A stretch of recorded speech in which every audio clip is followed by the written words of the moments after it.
Hello, Chicago.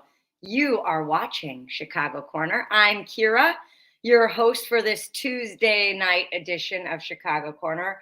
Hope you're doing great. Hope you're staying dry. It's a little bit wet out there for your weather report, but it is wet out there. So make sure that you're wearing your slickers and your rain boots or whatever, if that's what you have. I don't think I own a single pair of rain boots, which is probably not that good of an idea. I think that I just think I've always had animals that just tore them to shreds every time. What is it about that material? Let's ask Jerry Vasilatos if he knows what the deal is with rain boots and getting chewed by animals. Anything on your... Well, here I am. There you go. The question is rain boots and if Oreo is chewing on them at all. Luckily, my cats are not feeding on my my wardrobe or any of my shoes. So yeah.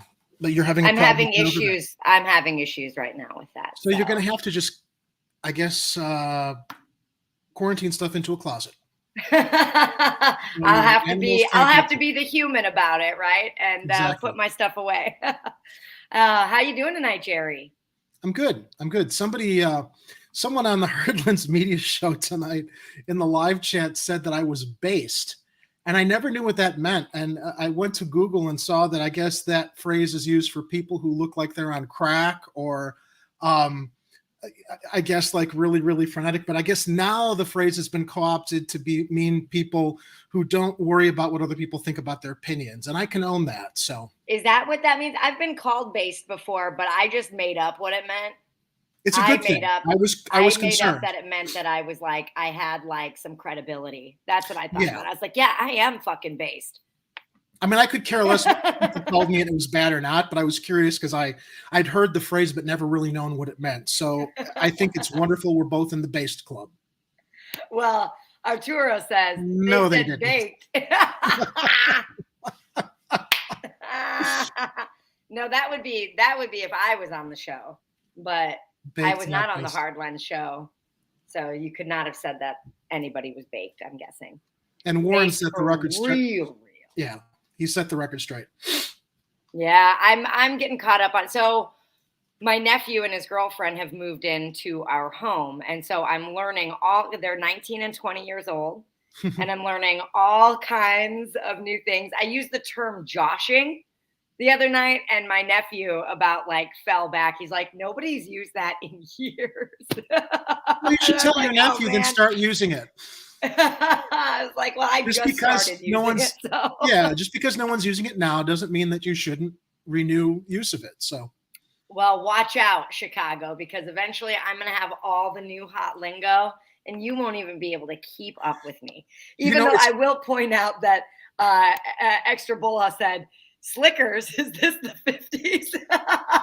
So. You raise an interesting point, though. It is a little bit alarming and concerning that we are at our age, I guess, using phrases that are outdated. I never imagined I would recognize that happening. So I just listened to a podcast about, man, damn it, and there are ants in my whiskey. God damn it. Oh, no. They add flavor, Kira.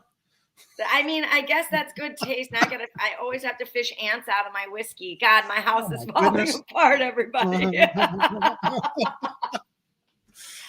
that the worm in tequila? Extra protein. That's the way I see it. A little extra flavoring. And then I put my dirty fingertips in there, and it gives me the extra flavoring that I like. So, Sarah, sorry to interrupt. I just wanted to let you know, have you seen my whiskey ants anywhere?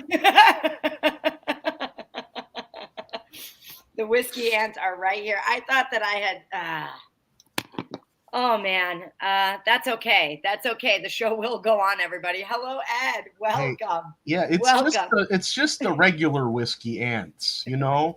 They don't need the special stuff. They're okay with like any kind of whiskey. Yeah.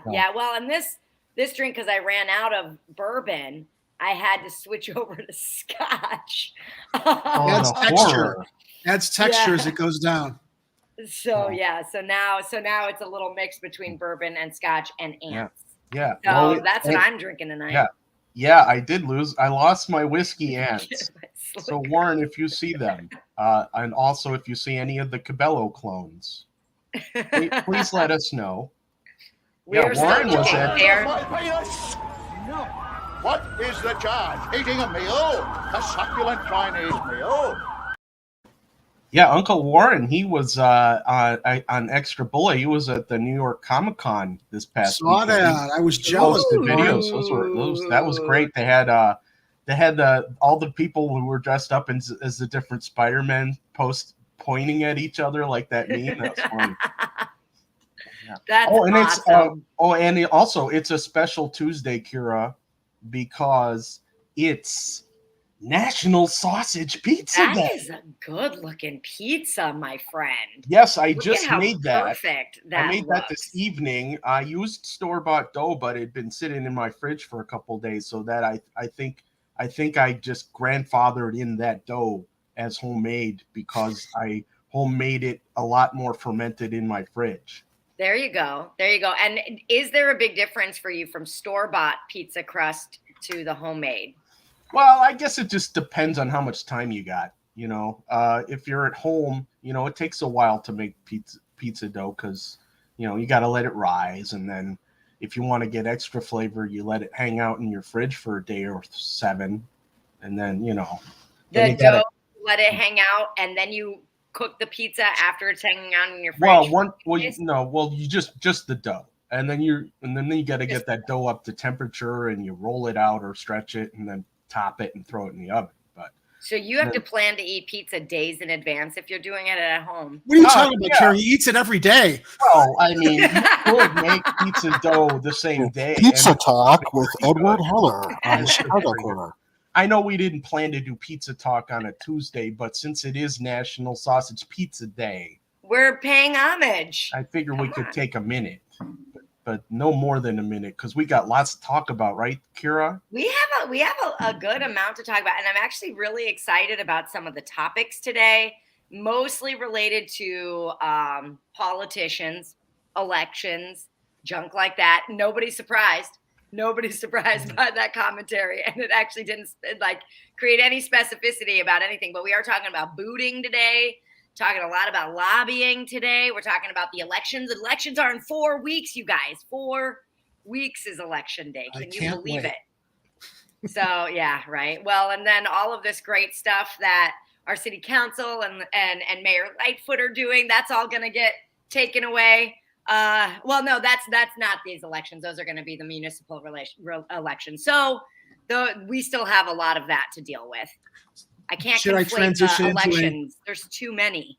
Should I transition into a speaking of Mayor Lightfoot?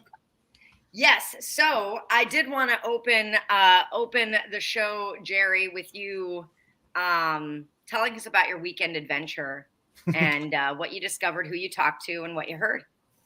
I will. So Kit and I went out Saturday morning to cover that top secret Lori Lightfoot Day of Action event where she decided to gather all of her petition gatherers at the First Baptist Church down on Jackson to give them their marching orders and instructions on how to go out and collect petitions, get her back on the ballot. So here was Mayor Lightfoot at the event. Not kidding. I'm really, really happy to see how nicely she dressed for the occasion to greet all of her followers. That photograph is courtesy of our friend of the show, Kathy Powers, who was inside the church. Kit and I got there, and actually Kit got there before I did. There were 2 protesters there, Kathy and a gentleman named Ronald, and I'm not remembering his last name, but he was out there with a megaphone, and he was a friend of Kathy's, and they went there to, make their presence known out in front and, I guess address their grievances. So Kathy went inside. And apparently, the pastor introduced Mayor Lightfoot, and Lightfoot was up there briefly, got into her entourage and left. The petitioners left the church. This gentleman, Ronald and Kathy, were outside. We shot interviews with them that sadly we can't share because the audio had some issues. But one of the things that Kathy shared in her interview with us, our brief time outside, was that there are IRS 501c3 laws that basically say if you are a nonprofit organization, you cannot sponsor or participate in political events, right? So I went online and to the IRS website and kind of looked this up, because remember when we talked about this last Friday, her campaign was not promoting or publicizing this. It was a private event that she was only inviting her supporters to because they did not want any disruptors. And there were no disruptors that showed up, despite the fact we shared this and said, her fans and her critics should attend, she's out there for a day of action. And I also consulted with Lainey, as I consulted with you, Kira, because there's a big question regarding this this particular provision in the IRS tax code that nonprofit organizations are not supposed to become involved in, I guess, endorsing political candidates because of the separation of church and state and nonprofit status.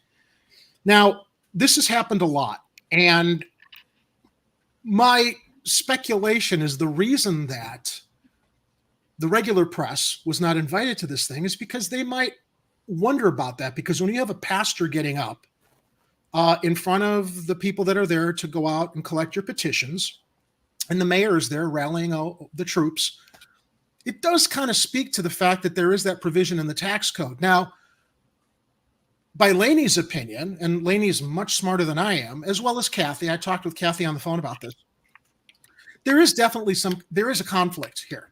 Now, the problem is there is no enforcement regarding this conflict, because this kind of stuff was happening as far back as Old Man Daley, Senior.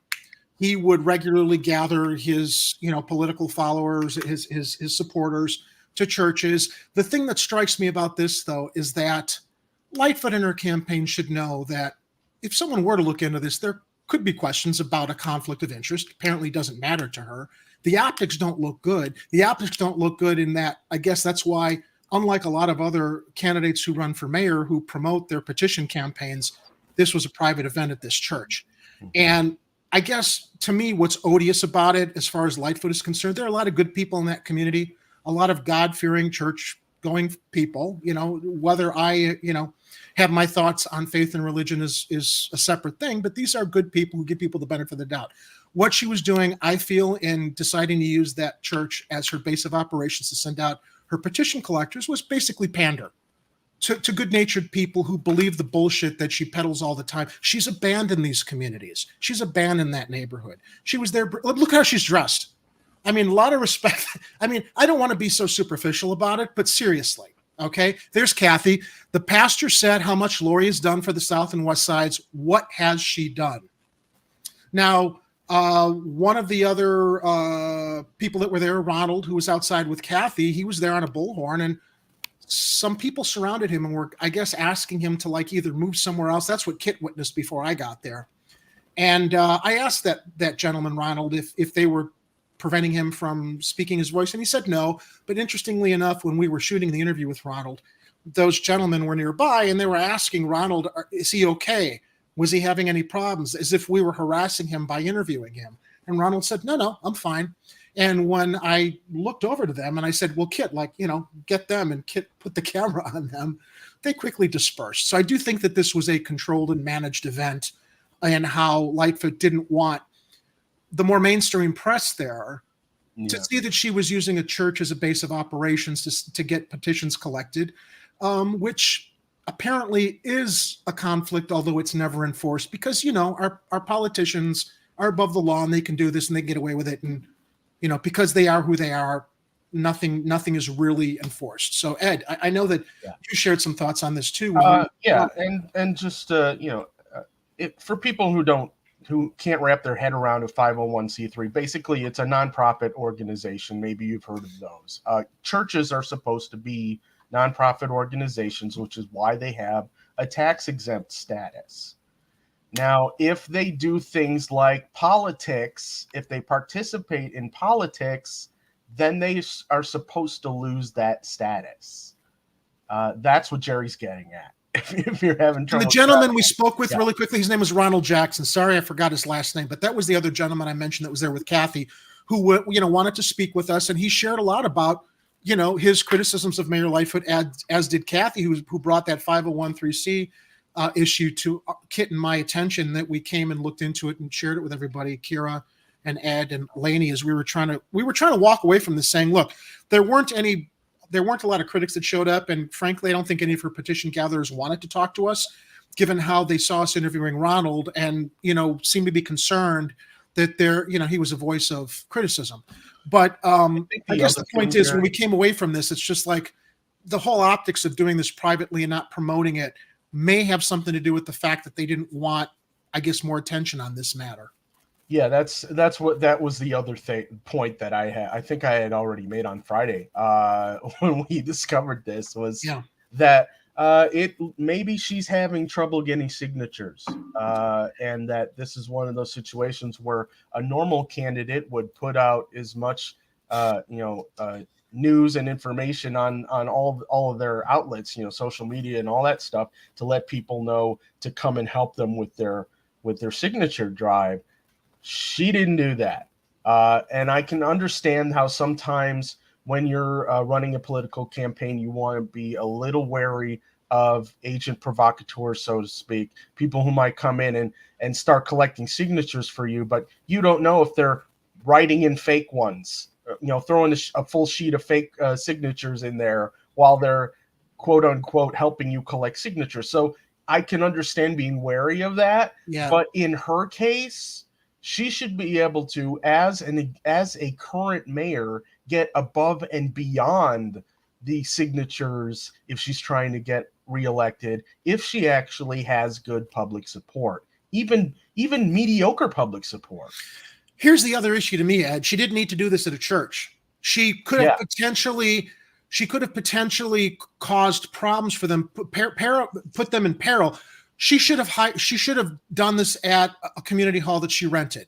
Okay. And the fact that she was doing it at church, to me, just speaks to the way that she's pandering to people of faith who are a little bit more trusting of people like her when they shouldn't be, instead of doing this somewhere where she could have rented a community center or something, or even a restaurant, like a party banquet hall, or even a Portillo's. I mean, come on.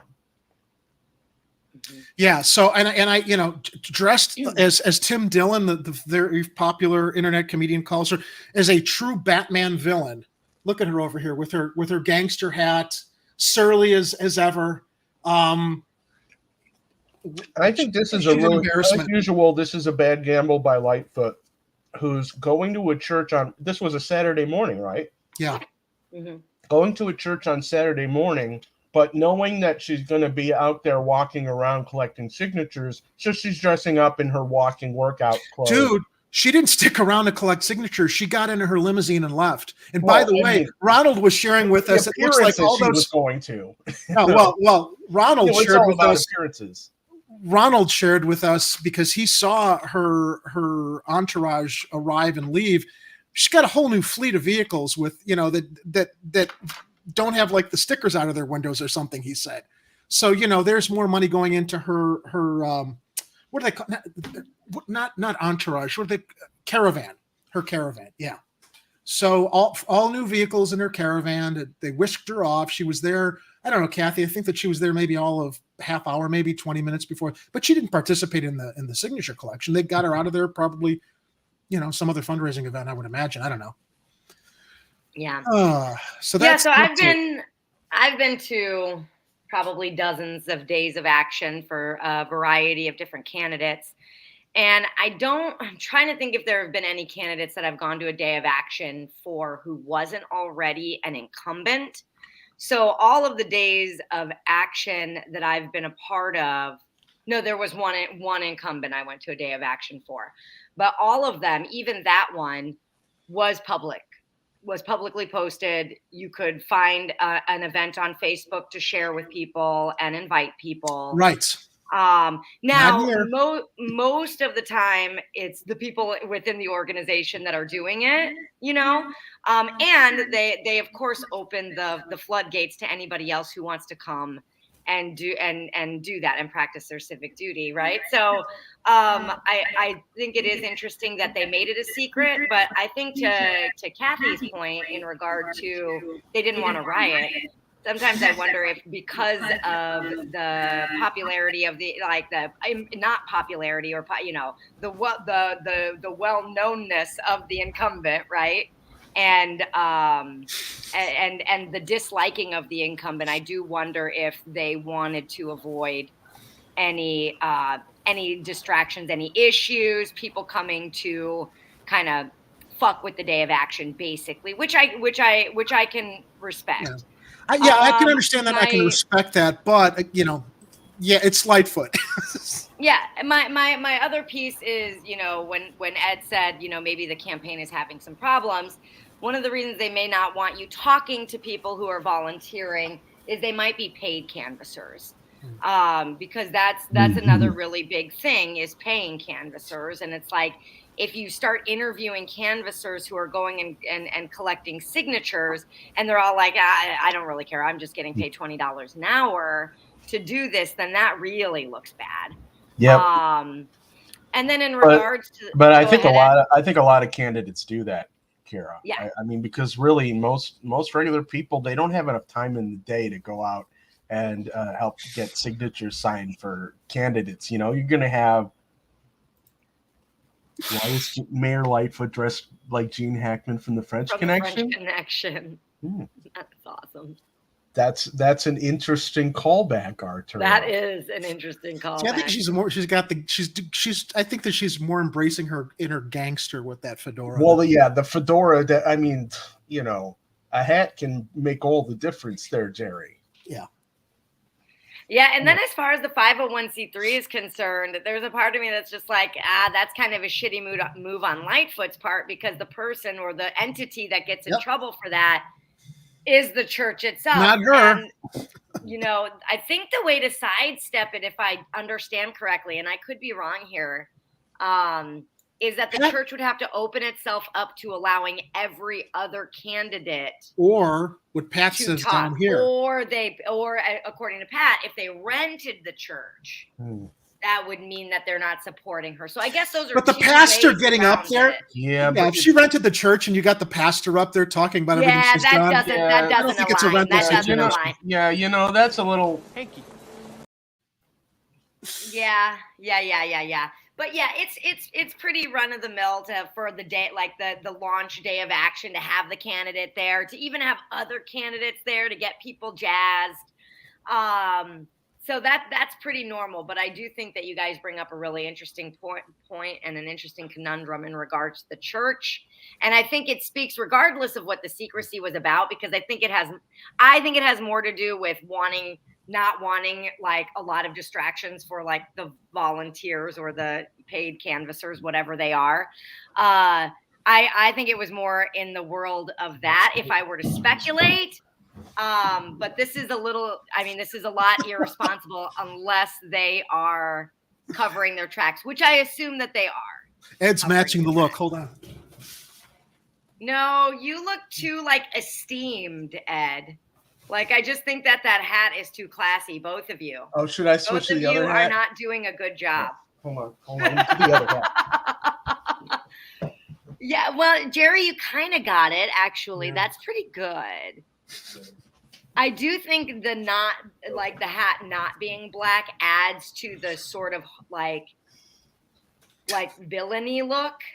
Yeah. She looks like a Batman villain. That's good. There you go.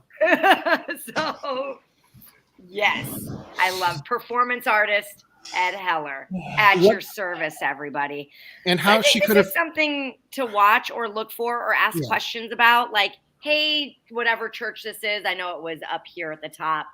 Are you planning on having all of the other candidates come and speak at your church, or did they pay you to utilize the space? Or how did that deal go? Because campaign, it's very specific that 501c3s cannot get involved with campaigns. They can do with policies, policy issues. One of my organizations met at a church for a long time. but we weren't running candidates out of that church. And so I think that there is a clear distinction. And so I would be curious to see how this unfolds and if it unfolds. Cool. Anything Yeah, more as on this? far as imperiling in the church there. You're not to approve of your methods. Yeah? Well, you're not from Chicago. You know what I think is going to be hilarious? If she doesn't get enough signatures. Yeah, that's going to be. Oh my God. That's going to be glorious. I mean that'll be amazing breaking news if that happens. Yeah. Oh, can't wait to report on it. And then when that happens, she's going to say, well, it looks like I don't really have the support, so I'm just not going to run for re-election. Oh, I forgot to put the thing up. Yeah. So, and it has absolutely nothing to do with me not being able to get enough signatures. Has more to do with this. La la la, la la la. That reminds me, I think I forgot my file today for the show. Damn it. All right. It's okay. I'll just pick my fingers until they'll bleed. It's cool. All right. Moving on, everybody. Yeah, everybody's getting a really solid glimpse into my personal life today, which I'm feeling good about. So here we go. Let's pop into the first story, shall we? Well, the second story, that was story 0 in the words of Mr. Kit Cabello et al. So I don't know which kits I've been with. Okay, you guys, there are so many of them. I'm not sure if I'm with Clone Kit or if I'm with Real Kit. I got to tell you, Saturday morning when I was with Kit, he was wearing his media press badge and I was wearing mine. And I said, I want to see his press badge. And he said, why do you want to see the press badge? I want to make sure it's you and it's not one of your clones. I think next time I see him, I might just like sniff him or something and be like, I'm just making sure you're Kit. Okay, and everybody remember that this Halloween is Kit Cabello-ween. Kit Cabello-ween. Excuse me while I choke on the pizza I was just eating. Hand off my penis! No. What is the charge? Eating a meal? A succulent Chinese meal? Gentlemen, this is Democracy Manifest. So you got to dress up as Kit Cabello this Halloween. I'm gonna dress my baby up as Kit. Grow your hair out, oh my God, or you get the wig for the news mane. You get your news blazer, the long sleeve shirt, and the news sneakers. My sister once dressed goatee. Sorry, Jerry. My sister once dressed her youngest kid, my youngest nephew, as Prince one Halloween. I think when he was like 2 or 3 years old. It was hilarious. So yes, I think the Kit look, Kira, for your child is just going to be brilliant. Yeah, I'll dress Ariadne. I mean, she's 20 months old. We'll get her like the long hair, a little facial hair, really scraggly facial hair, a little blazer. Mini Kit. I think I'll do Here's the other alternative Chicago Halloween costume. Wear trash cans and go like Lori, like Oscar the Grouch. I think that's the Kathy's talking about there. That's right. Yeah, if she was a Muppet, she would definitely. Is that Muppets? No, she is a Muppet. She does look like a Muppet, actually, to be honest. Yeah. I've always thought she's got that Muppet look. That's her height, it's her eyes, it's Jerry, you are so funny. I actually have a former friend who I always thought looked like a Fraggle. So yeah, I got it. All right. So let's go ahead and talk about elections, shall we? All right. Hey, we still have a show to do. Yeah, that's right. We're not just shooting the shit together for 2 hours. Well, we kind of are, but I did prepare shit. So there's that. So elections are upon us, everybody. Early voting has already begun. And city election officials said that they're working to ensure that there are enough election judges ready to staff the polling places across the city on election day. And they're anticipating more voters than in the primaries because guess what? They always do. Chicago Board of Election Commissioners spokesman Max Bever said that 2 locations for early voting are the city's super site, which is at 191 North Clark Street, and the election HQ on the 6th floor of the 69 West Washington Street building. That's so those are convenient. 2 locations that you can early vote at. What are you saying, Ed? I said that's convenient. 6th floor of a The building. 6th floor. Well, I just thought that like the 2 locations seem to be like downtowny. Yeah. And my thought was like that, that feels like 2 locations that are somewhat centralized, but Didn't they used to have more, or are they going to have more later? They're going to have more later, but here's the deal. All of the only on election day, and they're reducing the number of the city precincts by 40%. Hanky, what does that mean? So there's that. I remember we talked about Right? We that. talked about this because of some state law, blah, blah, blah. No, it was dumb. Supposedly, we're yeah, supposed dumb to. logic is what it was. Supposedly, we're supposed to reduce the amount. That was sort of the scapegoat. Was like, no, there's this state law that says we're supposed to have this many voters per precinct, and the amount of voters went up, and it's based on the fact that early voting and by mail voting is more. Gangsta Muffin with a big dick. Yes, We missed that one, but it needed to be shared. Go ahead. I'm always up for talking about big dicks, you guys, if anybody's wondering. So I beg your pardon, what did you say? even if it's Lori's big dick, I'll talk about it all day. Even if it's veiny and kind of purple, I'm okay with it. I beg your pardon, what did you say? Yeah. Just noise, man.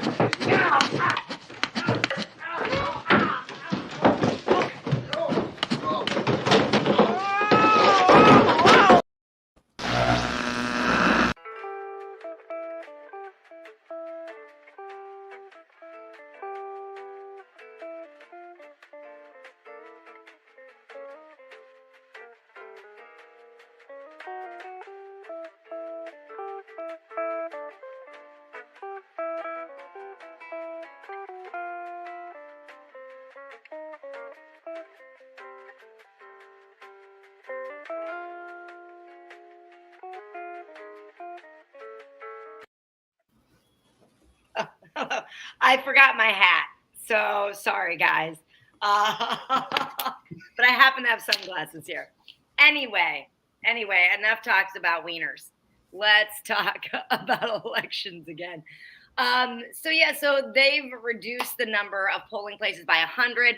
Pat says like we used to have early voting in the neighborhood. That's what I thought.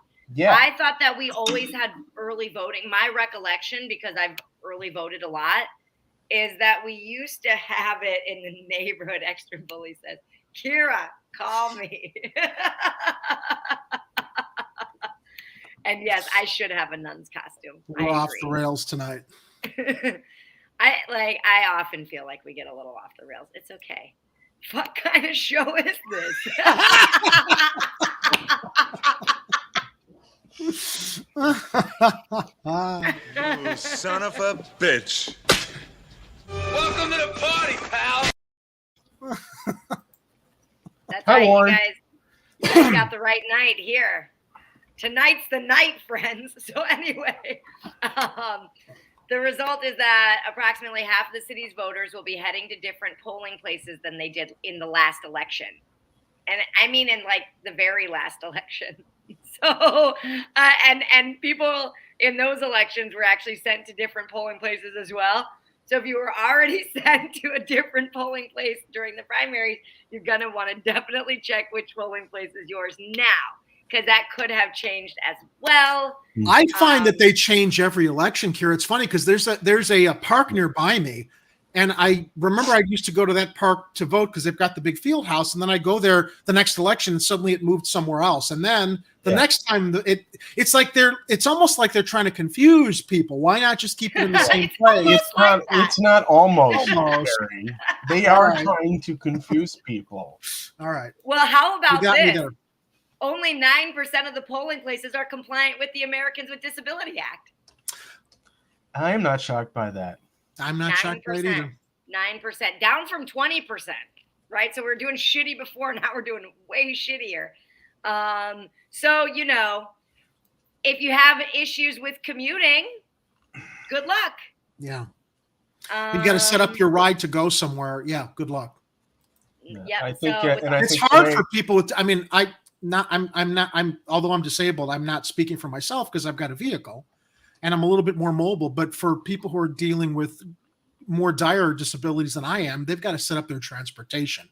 If they've got more severe mobility issues, there's a whole process into just getting to the fucking store, let alone going to the polling place. And then just getting there and then finding out it's been moved is why you got to look in advance and see where it's at. Yeah. Yep. So I probably should put the link up for where people can find out where their voting place is. So let me do that really quick. That would be a service for certain. And then Kathy Power says, I feel like suing. Yeah, well, in a lot of ways, I mean, that does put a barrier in place for a certain population in Chicago. And, if they don't want to vote by mail and they don't want to make the trek downtown, because those are the two early voting places that are available, then you got to wait for election day and you got to risk the chance that you're going to have a very hard time getting into the polling location. So there's that. Yeah, and 9% is a dismal number. So with all that in mind, I think it would be a good idea to talk about just a few of the candidates and then, encourage, everybody else to, look into the massive variety of because as we know, there's a boatload of people to vote for, including 61 judges. And so there's just a lot in front of us as voters. And so we like to not only help kind of, point people in the direction of what they might want to look at when they're making the decisions, but also guides that are really helpful in making sure and supporting your choices in who you want to be representing you in our government. So, like this one. Like that one. So this is the Girl I Guess Progressive Voter Guide is out. Kira, you got to do the thing when you say that. The girl, I guess, right? So, and this is a go-to voting guide. I've definitely checked back on her choices for voting against like the candidates that I really know, and she has always aligned with the people that I'm fully aware of and feel confident inside of voting for. So in my experience of utilizing the Girl I Guess Voters Guide, I have found that I align pretty solidly with this woman. Her name is Stephanie Sroka. This is a 49 Scora. My bad. I do think that I have some kind of level of dyslexia, Ed. The more I do this show, the more I realize that I mix up letters all of the time. It's a 49-page guide. So, it is extensive. If you really want to get grounded in, in to all of the candidates, you want to check this out. It's written using a publicly available information from the candidates' websites and in media outlets, as well as the candidates' publicly available funding disclosures. She says she also consults with radical organizers that she trusts. Candidates are judged based on the overall progressive nature of their platform. I know we don't love that word, and we're looking for a different one, but we all know what she means, which varies for federal and state races. Metrics that all non-judicial candidates are being judged upon include. So these are the non-judges that she These are the metrics that she bases these people on, the non-judges. Support for a free Palestine and BDS. Support for Medicare for all. Stance on workers' rights and unions. Support for canceling student loan debt. Progressive policies on housing justice, especially just cause for eviction. Support for universal basic income. Endorsements from meaningful progressives. Progressive positions on climate change. Progressive positions on radical justice and defunding, abolishing police and prisons. Support for decriminalizing sex work. Support for trans people, intersex, and the broader LGBTQIA community. Support for addressing gerrymandering and voter suppression. Stance on term limits. Woo! Being pro-choice, which I think is kind of obvious, and more depending on the individual races. So those are what she bases her choices on. So if those are things that are important to you, this is a guide that you want to consider when you're making your choices. Judicial candidates that she evaluates are on the following criteria. 1, is the judge a cop? 2, is this judge sketchy, suspicious, or have they done bad, controversial things in the past? 3, is this judge a dumbass? Wait, dumbasses can be judges? Yeah. Here's the list for all the judicial retention candidates that she's got there. Yeah. And then 4, do the Bar Association think this judge is qualified? She does, in fact, utilize the Injustice Watch. So if you want to switch over to that guide, whomever is controlling the board, this is another guide specifically for the judges. And Stephanie Scora, I think I got her name right that time, goes through this Injustice Watch guide. Oh yeah, I've got that link. Okay, sorry. Yeah, I think you do. I did have it up. I was her. So this was a really cool guide. I clicked through it. This is my first time seeing this guide. And I thought it was really neat. And for some audiences, particularly if you want to print something out and bring it with you to your voting booth, this caters to that.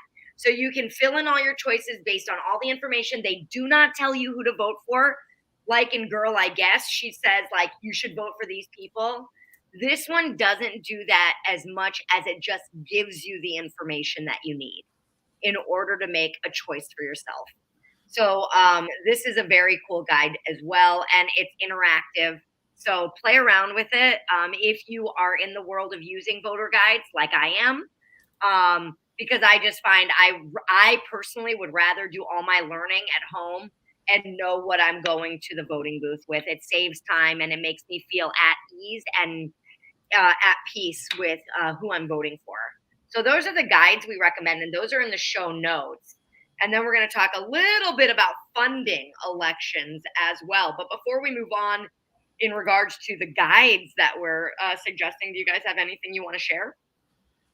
Just real quick, the link I posted earlier for chicagoelections.gov, where you can find out where your polling places are. You can also, I believe, download a sample ballot, which hopefully has all the information, at least the basic information, so that you can research on who you want to vote for. Because, yeah, it's a pain if you're standing in the voting booth and you spend 3 hours in there trying to figure out which judges you got to kick from the bench.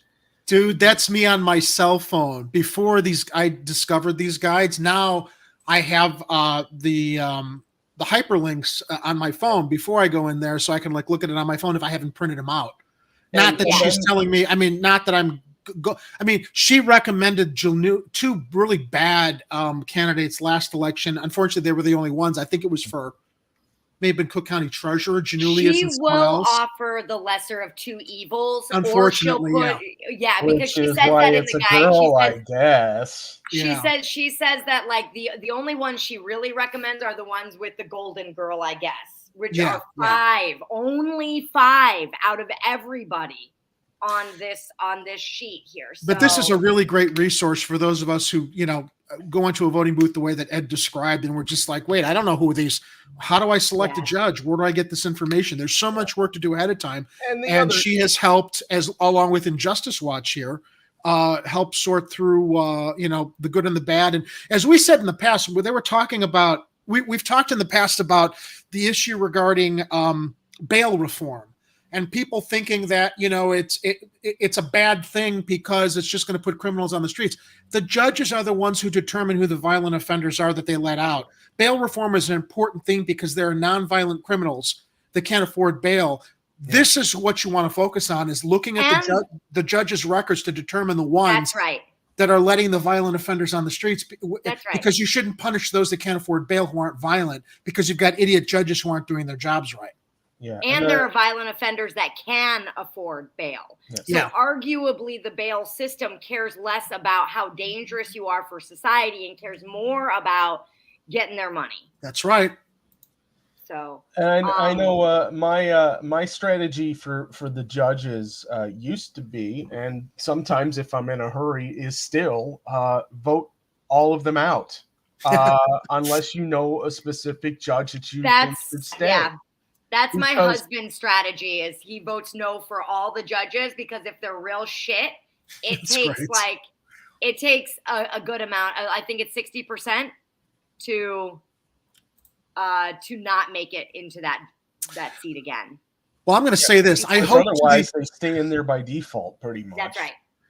Given that we had a 30% turnout last election, I hope the 30% that might be watching this show will pay attention to this and try to make a difference with the vote. As much as you can, have energy to deal with politics and local elections, at least focus on the things that are important to you, especially if there are things on your ballot, like ballot initiatives and things where your vote can actually make a difference in how politicians, or at least local politicians, behave regarding issues that matter to you.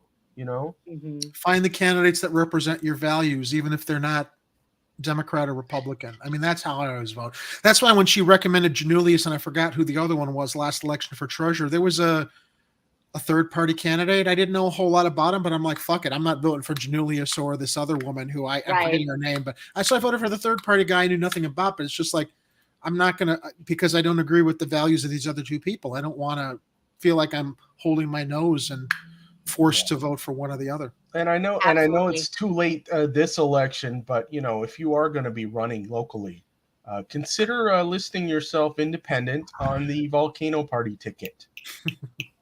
It sends a message that look, we've had enough. Yeah, this two-party system is a load of bullshit. And so the more people we have that are willing to take a step outside of it and just say, you know what, I don't associate with either of these parties, the more we'll actually start to get an opportunity to make a choice during our elections. Because now we have, I mean, the fact that there are all of these candidates on this fucking piece of paper, and this woman is like 5 girl, I guesses, like, that's shitty. I want you to get up now. I want all of you to get up out of your chairs.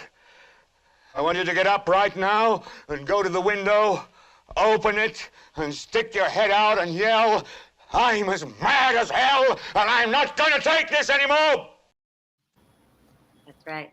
Yeah. And then exactly. I love Pat's comment here. Irony. How the hell are the sex? What did we say to draw out the sex? Yeah, I don't know why the sex. Oh, we were talking about dicks earlier. Yeah, that's what it was.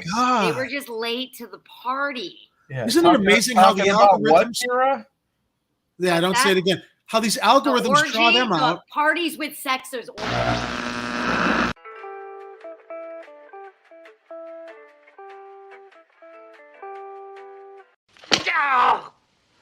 I beg your pardon. What did you say?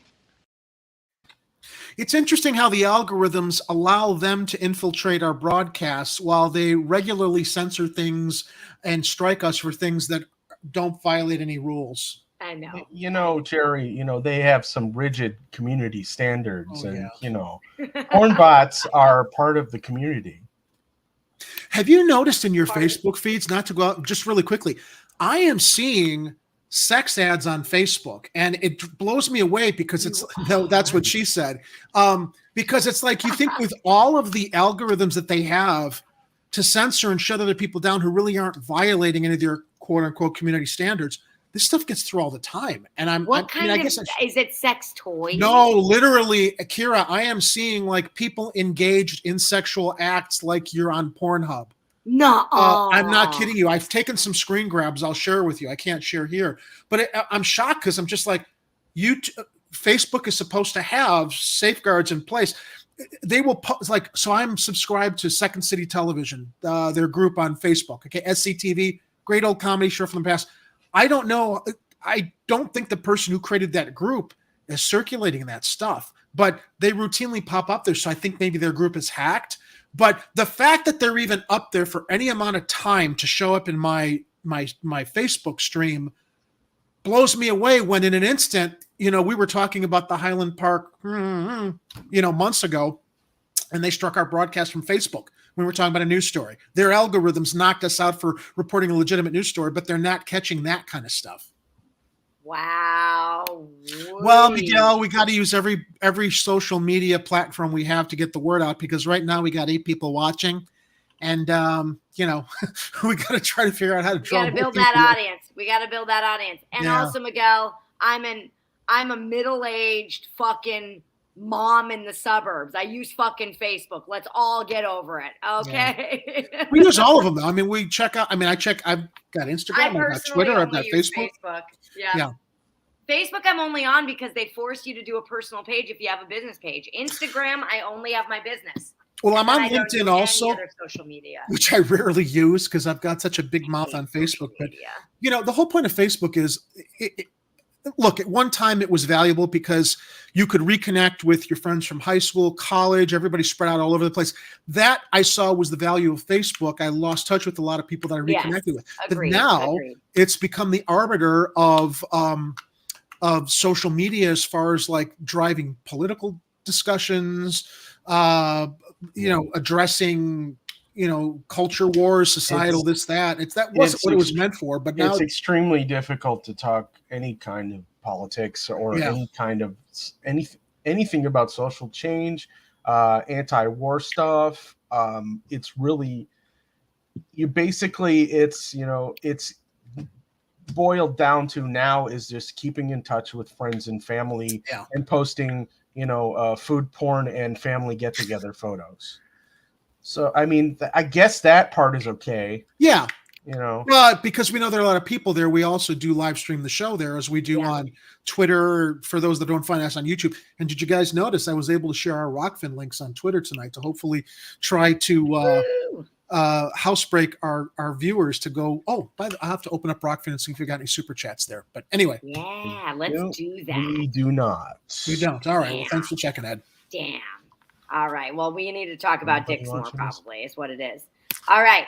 So let's talk a little bit about campaign financing, however, shall we? Yeah. So as far as the elections are concerned, the Democrats are carried largely, no pun intended, by Governor J.B. Pritzker. Sorry. You know, Kira, I have to say it, you know, I'm not surprised he had to address the elephant in the room. We don't body shame here, Mr. Vasilatos. Addressing the elephant in the room. Oh, you're talking about political elephant. Yeah, I wasn't talking about, that's Republicans. You're thinking of donkeys. Jackasses. All right. So anyway, back to the story, you guys. Get it together. All right. So Pritzker is basically carrying the Democratic Party of Illinois. His campaign committee had more than $27 million in expenditures from April through June 30th, that quarter. More than 2.5 million was transferred to Democrats throughout the state, including 3 $500,000 contributions that were funneled through the Democratic Party of Illinois.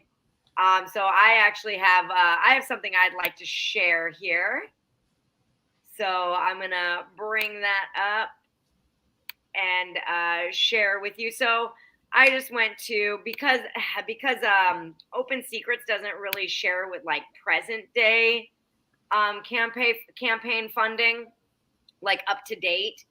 Unfortunately, this, compiles all of the races for public office.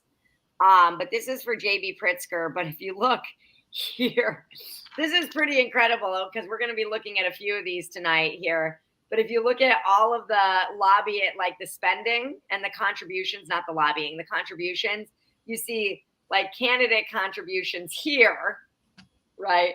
And then all of these other contributors in comparison. So this is, and I don't think anybody is surprised, very much how Pritzker is funding not only his campaign, but many of the candidates down the ticket.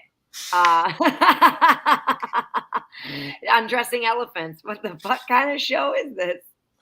Elephants don't wear clothes. What are you talking about, Warren? Well, I mean, it depends on what you're into, really.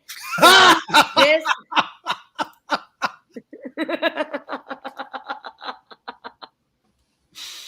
Oh my goodness.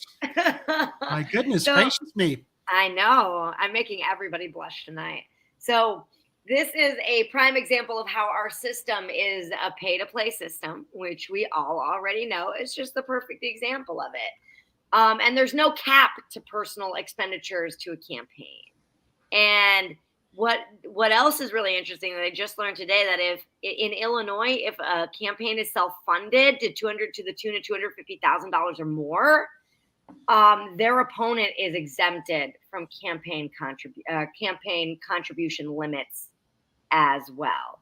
So when you fund your own campaign, you open the floodgates for your opponent to be able to basically take unlimited funding as well. So hot off the presses this week, not super hot. I mean, it's kind of lukewarm at this point. Richard Uline, the CEO of Uline, a product distribution company, threw in another nearly $14 million to defeat. God, that's so much fucking money. Kira, they're the largest provider and manufacturer of packaging and boxes, and I'm sad to say I have to rely on purchasing from them because they're right over the border in Wisconsin, and I've got my business where I'm shipping in, product to customers all the time. There's nowhere else to get stuff from, and it drives me nuts that I've got to use them because I don't know where else to get my expendable packaging supplies from. Check and the fact Granger. You could check Granger. Sometimes the restaurant supply places will have what you can't get stuff fast enough from them. Yeah. They're a monopoly. They dominate. Yeah, and that's what's painful about a lot of this stuff, right? Because we're going to be talking about Amazon later, right? And I am staunchly anti-Amazon, and now I'm trying to self-publish a book, and I'm like, well, motherfucker, like, how do I avoid Amazon? And I think I'm actually going to successfully do it, but it has been a runaround trying to really avoid this company that I don't align with economically and morally and ethically and all of that. Oh, there it is. Hello, sex bots. All right. So this dude, Uline, nearly 14 million. He's in Lake Forest, who with his wife, Elizabeth, runs that Wisconsin-based Uline Products Distribution Company. And they are major donors to the conservative candidates, and not only in Illinois, but across the country. He bankrolls the PAC that's called People Who Play by the Rules PAC, which just by the name, they're full of shit, right? You will hear, if you're in Chicago, you'll hear radio commercials and you'll see TV ads from People Who Play by the Rules PAC, and they are vile. Really? They're absolutely offensive. They try to pretend like they're taking the high road. In the meantime, it's blatantly obvious how much they're just trying to they're inflame their base. Yeah. You know, they're it's what do they call it? Dog whistles. Yeah. Okay. Got it. Well, I'll have to. I can't believe I didn't think to like see if I could find one of their commercials, but I'll have to look into that. I just thought the name of it was a dead giveaway that they're definitely full of shit. So this spending comes as billionaire Pritzker apparently has no ceiling when it comes to his personal spending, which is what I've already said. And Uline's nearly $14 million donation on Friday is the latest in the series of contributions from him to that PAC that we're talking about. That's a lot of money. Wait for it. To a total of $42 million is how much he's given to this Wow, PAC. I thought it was this. $1 million. A lot more than Times that. 42. $42 million. Oh, these guys, they got their own YouTube channel. So they got their ads posted. the play by the rules pack. Yeah. Nice. They got the latest one I heard was this one guy who was talking about how JB was born on third base and thinks he hit a triple. Like he thinks he's so damn original coming up with that for anybody who happens to be wealthy. Yeah. Okay, whatever, dude. Yeah. Like, okay, give us something. Meanwhile, he's pushing the fake candidate on the other side. It's it's totally a Pied Piper Illinois edition. No, This absolutely. is such a crock of shit. Because as we know, JB funded basically Bailey's win in the primaries. Yeah. So it's like, okay, dude. I mean, if he beats you, it's your own damn fault. It's what Hillary did with what's really Trump. crazy about Bailey that I want to point out is that the jumbo donors, the GOP establishment jumbo donors that you usually see giving. When you said jumbo, I thought you were talking about JB, but go ahead. Okay. No, the GOP jumbo donors, not the one Democratic jumbo donor. But they so far have not been sending checks directly to Bailey, only to these PACs. And neither has Bailey raised any substantial cash from small donors. So Bailey's really hurting. I think he's got like $300,000, maybe $50,000 in his coffers right now. And his campaign is in real trouble in the world of finances, especially coming up against, someone who has as much money as JB Pritzker. And then let's go ahead, just to be fair, we'll take a look at Mr. Bailey's. Oh, shit. I think I might have just swiped the screen away without any warning. His contributions received and where his money is generally coming from. But you can already see how much littler his numbers are, where $9 million from general business donations, as compared to, I think it was Pritzker's with his personal candidate contributions at $303 million previously. So keeping that in mind, and then everything else here going down the line, seeing who is supporting this candidate, and it does not look like all that many people. Yeah, so Bailey doesn't really have Rauner type money. Is that what we're basically seeing here? Because yeah, I think Bailey is suffering financially. Because at this point, I mean, he doesn't have enough charisma to really beat JB. And he's pissing off Chicago too, left and right, with his comments. Yeah. Even though he moved into the John calling it a hellhole. Yeah, yeah. He wants to see what Chicago's like moving here, while he just pisses everybody off with his uninformed comments. So this is one of those situations where he's not going to pull a Donnie Shortfingers, and get an upset unless he has a huge funnel of cash coming in to help get him over the top, because it's what it is, you feed enough people information, the people who normally are the ones who will show up and vote, And if they get saturated with enough of the bad information, eventually they come to believe it. Yeah, and and apparently Bailey is also moving away from his very strong rhetoric in regard to anti-choice beliefs, and I know, he's moving away from those comments, and it's like, goo, you already fucked yourself. And then also, I guess he shared a stage with Don Jr. and in his speech stuck to the script and did not even mention the former president's son. So he is definitely trying to create some space between him and what is, very solidly known as like who right-wingers support today and what right-wingers support today, which is anti-choice for women and I guess the Trump regime and his crazy children. I don't know. It's like, it's the craziest thing to me that people worship these people. It's wild. Darren Bailey. What a fucking bitch, am I right?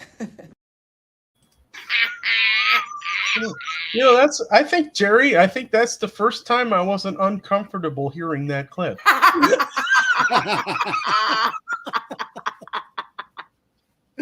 Well, then let me let you hear it again. Darren Bailey. What a fucking bitch, am I right? You are right. Yes!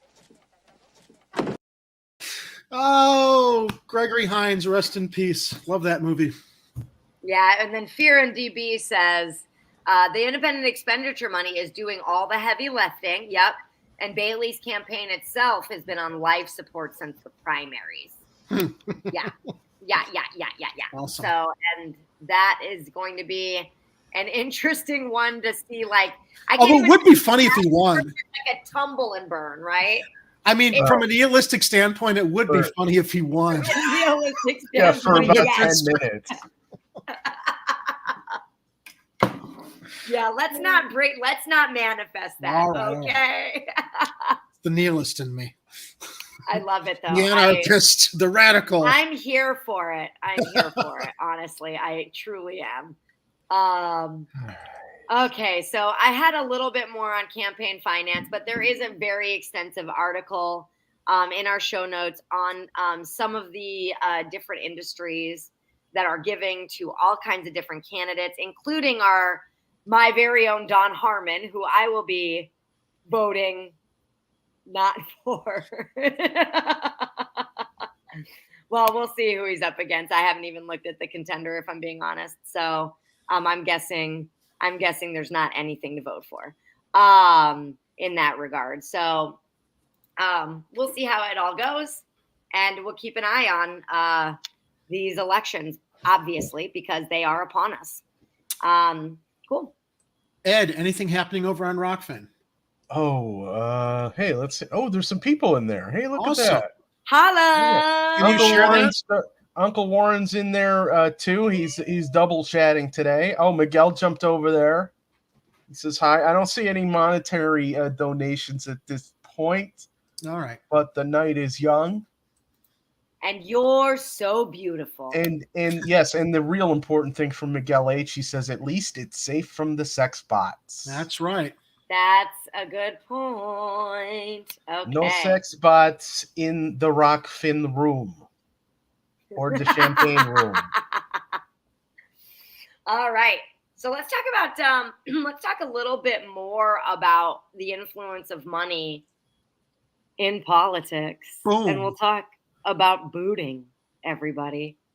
Time to talk about that's just next on the list of things that really piss me off, along with the red light and speed cameras. And their debate on this. I'm interested to get everybody's take on this. Because I feel like, I certainly have an opinion on how money influences people's voting.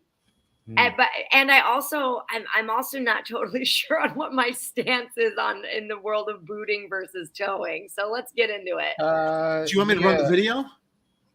I didn't even realize there was a video, so let's watch it. This will be the first time. Yeah, this will be the first time I see it. I didn't realize there was a video. Extra copyright strike I need to appeal. Here we go.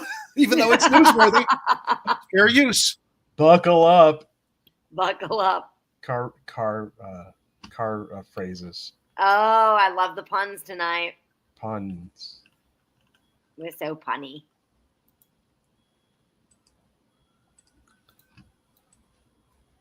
No audio, Jerry. We can't hear Oh it. no, I've still got that issue with my browser. I'm sorry. Oh, bollocks. God damn it. All Wait, right. let's see. Which one was that? That That's was the I got to figure out what's up City with that. Council lobby ethics and Yeah. booting. That's Yeah. the one. Yeah. All right, let me see if I My can bad. pull that one up. We got a comment from Kathy that there's a new red light camera at Hollywood and Sheridan. That's the intersection I used to live by. I watched the installation. I got an ad pre-rolling, so stand by. All right. All right. Targeted ads can be sometimes. This very targeted embarrassing. ad is brought to you by.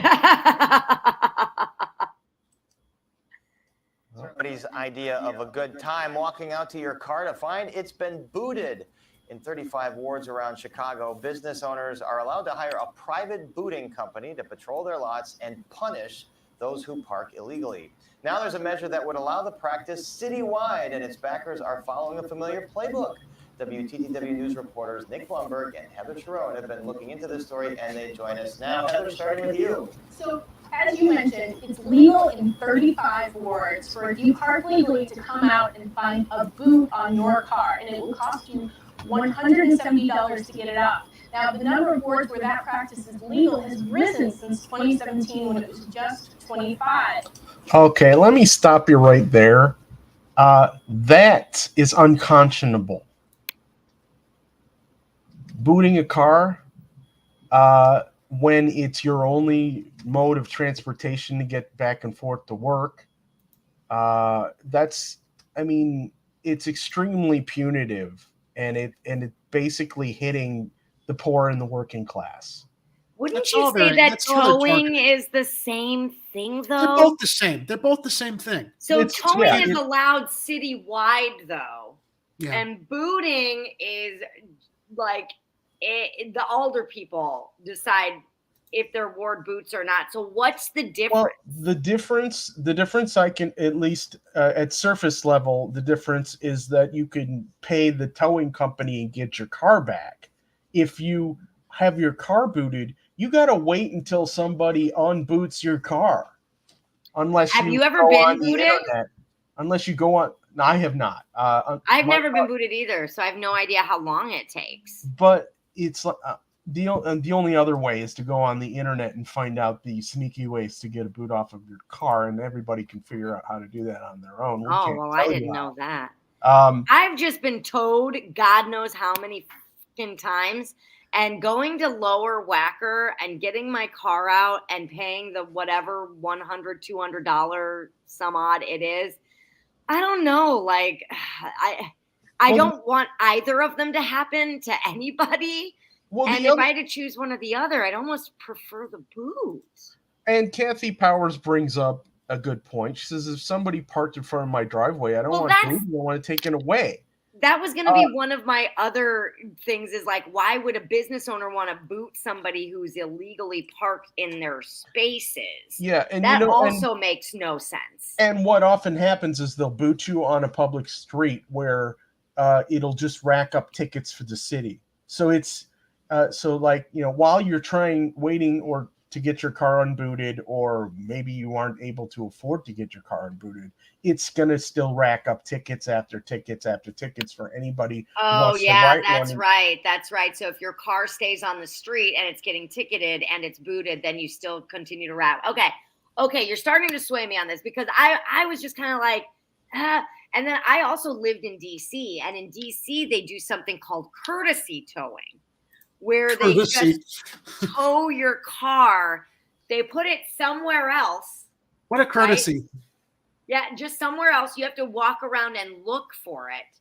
And then when you find it, there's a $100 ticket on it. So that's courtesy towing in DC, which I know that sounds a little cuckoo, but if I got to deal with any of the above, I'll take the courtesy towing. Because usually they drop the car off within 5 4-block radius or so, right? Or- So you're or just wherever the walking up tow and down lot is. streets. Yeah. So it is I mean, if this is something that we have to deal with because everybody owns a car and sometimes we put our cars in places that are not acceptable, you know, in light of all of this, I still would prefer courtesy towing, which does not exist in Chicago. And I would prefer that they do neither. If you're going to ticket your car, just ticket the car, you know, and then it's just a matter of, you know, at a certain point you racked up stuff and okay, maybe down the road, you know, you've got 20 tickets on your thing and the city decides you're a menace to society because of your parking habits or whatever. Okay, maybe they could tow it. Maybe. But what if you are blocking something like a hydrant or a driveway? Well, then they just tow it out of the way, you know? So that's courtesy towing. Yeah, I mean, like... Because, I mean, if you're parked during rush hour traffic where you're not supposed to be parked, I assert that you are being a pain in the ass to the vast majority of people. Well, at least your car is. Yeah, well, I would say that, you know, if they just need to tow your car out of the way of a hydrant, you know, the nuisance kind of parking, and then so it's fair that maybe they move your car and then they throw a ticket on there and then they're done. You know, that seems like a reasonable response. I think it's a totally reasonable response, and that's why I always bring up courtesy towing, even though it sounds cuckoo. I think it's the most sensical response because A, we want your car moved, right? So booting makes no kind of sense. No. Really, in the world of that, it makes no kind of sense. It's only punitive. It doesn't actually solve the issue at hand. Is your car is in a place that's unworkable, right? Mm-hmm. And then towing to Lower Wacker is a bitch, right? And then you got to get someone to drive you down there, or you got to Uber down there, and then you got to pay. Last time I paid it was $175. It's probably in the $2s now. And just the commute itself is awful. And I don't think there's any public transportation that goes to the impound lot. So all of that is just really, really rough. So I would say that courtesy towing is probably the best way to go. And for the last 20 years in Chicago, it's been up to each one of the ward's alder people to say whether or not business owners can slap a boot on, cars parking illegally. But now, a lot of the alder people are looking to change that and make booting something that is acceptable and available to business owners citywide.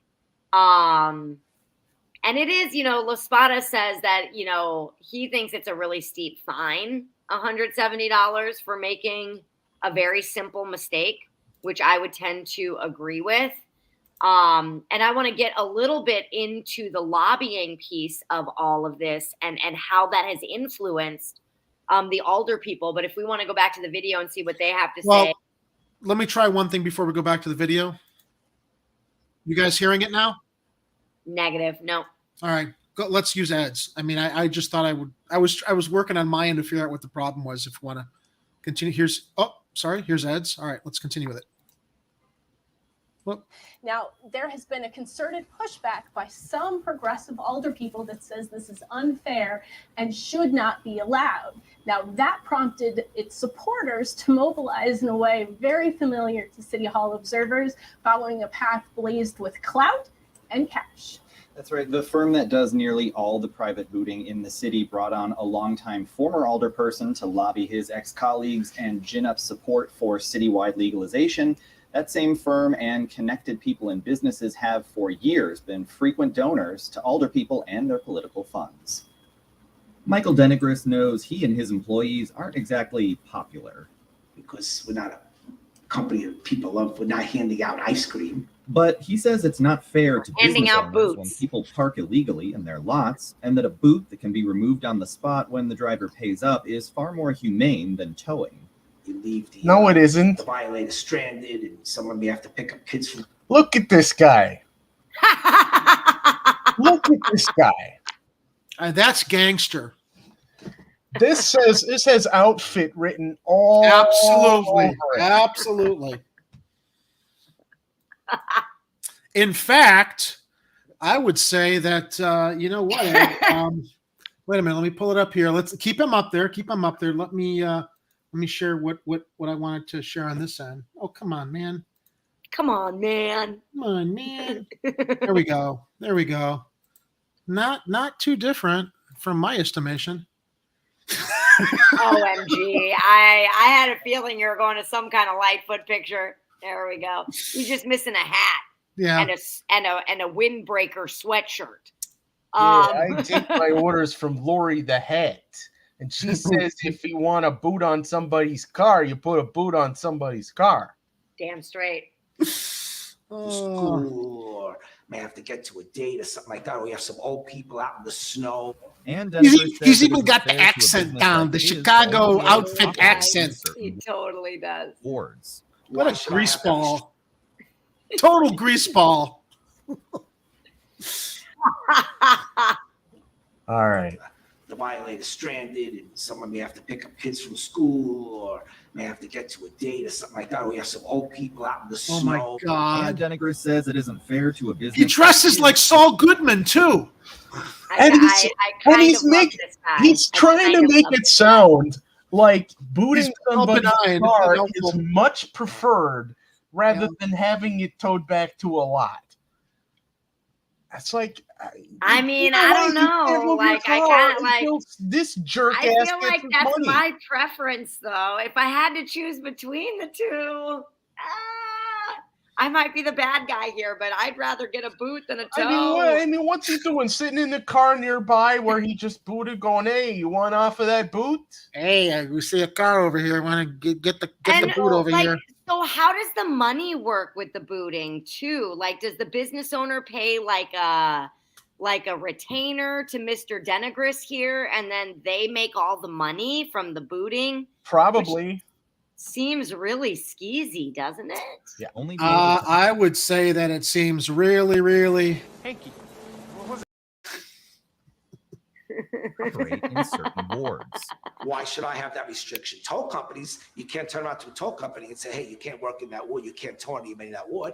That's why Denegris is pushing for an ordinance that would legalize private booting citywide with the help of former 49th Ward alderperson turned lobbyist Joe Moore.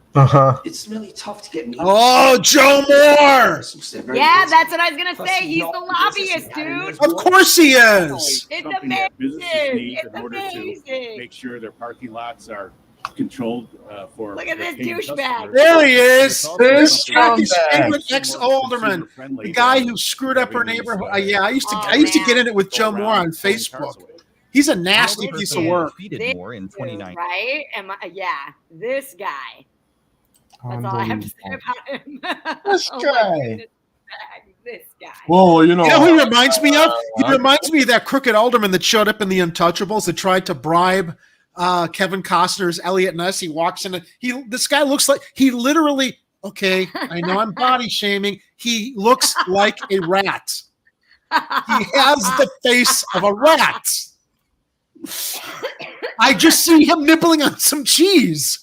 And then leaving like little like shits all over the place. Yes, that too.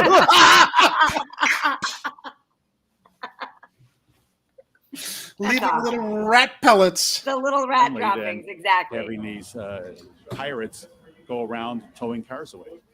The alderperson who defeated Moore in 2019, who's looking to ban private booting in the 49th Ward, disagrees. It's predatory, it hurts our people, and it doesn't really have an added benefit. While some of Moore's She's brought some change into the ward, and Joe Moore wants to fuck it up again. Yeah, for sure, for sure. Yeah, I mean, I added to the Chicago Corner manifesto that the boots go away, all of them, not just the private ones, all of them. It's a punitive damage to people who are working and middle class and poor. Rich people don't have to deal with this. It's absolutely. It's just all it is just a headache for people by weasels who want to find another source of revenue.